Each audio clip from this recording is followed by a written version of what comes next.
Okay, so let's talk about something called asset allocation strategy. Again, if you have a portfolio, then there is a question about what should you put in that portfolio. Some people will put some properties in it. Some people will put stocks, cash, bonds, gold, whatever the scenario is. Generally, the question is, which asset should be part of my portfolio? What ratio should I use? And how can I do balancing?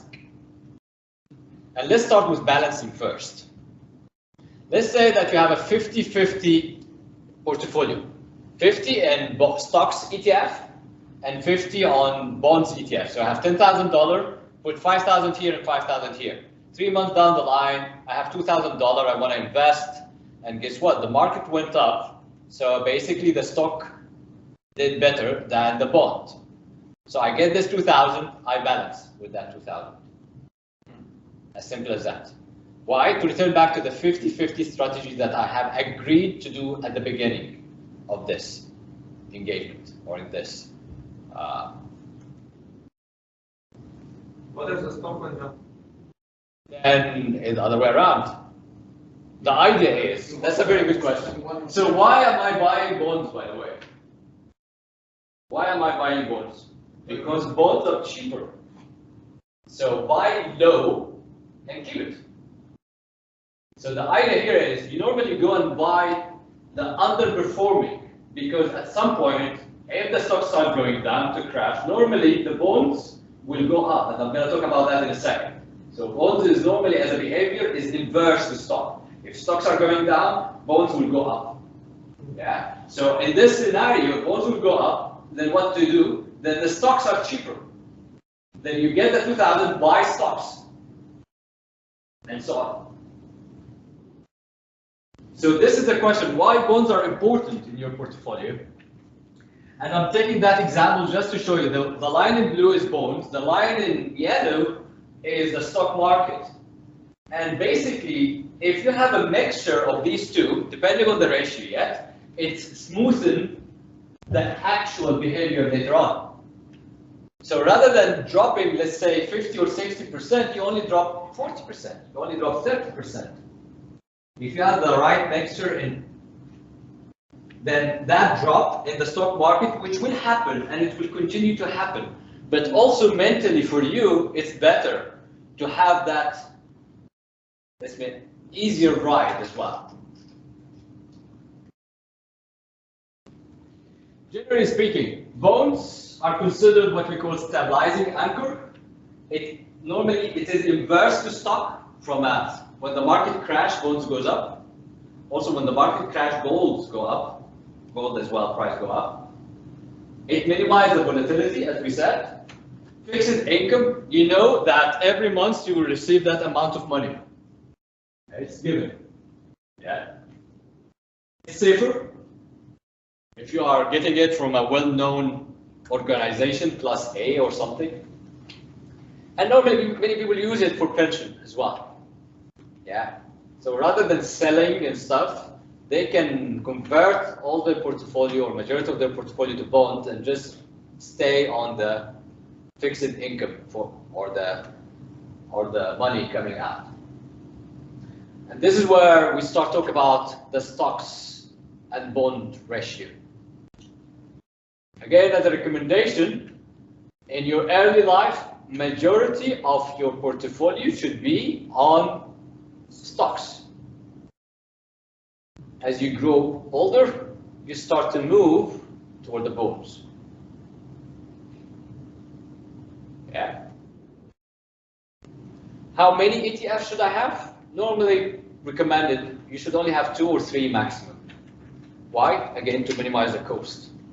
So it affects the cost, it affects the complexity, it affects effort as well to do that balancing every time you have money. So example, just very quick example, if you have 1 stock and 1 bond, you sell the bond, that's $5, purchase the stock, that's another $5, total cost is 10.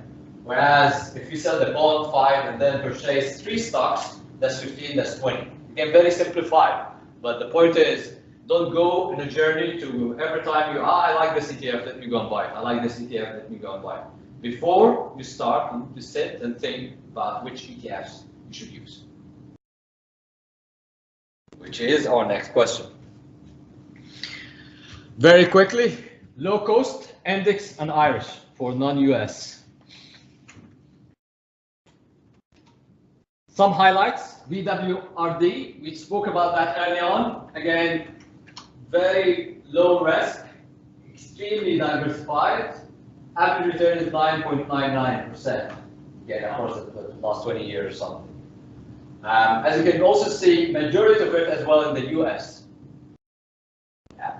And it has nearly over 2,900 companies. Another one is for bonds ETF. This is the one which is the global government bond ETF.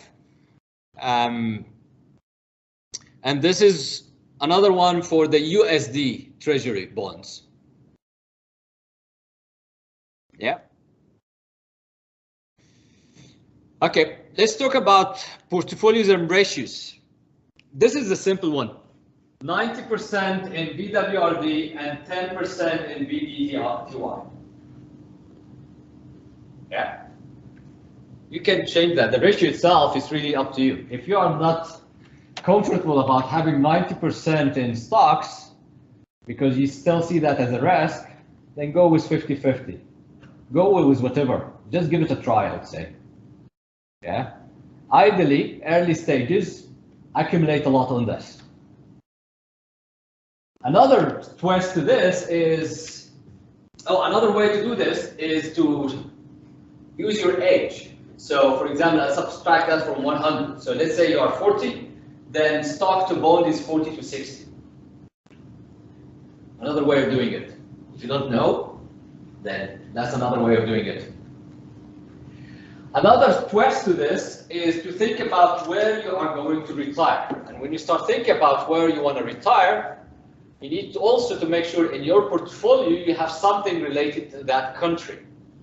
So, for example, I'm going to retire in the UK. I want to make sure that my bonds or some of my stock market is following the inflation in bond in the UK. So what I will do is I'm going to put 40% in British bonds, 30% in in VWRD, and 30% in my British stock ETF. So that gives me a more toward the UK economy. So when I retire in 30 years' time, again, my performance is equivalent to whatever that place is. I had few other examples, but for the sake of the time, I hid them. So I will unhide that and send that with the slides. Let's talk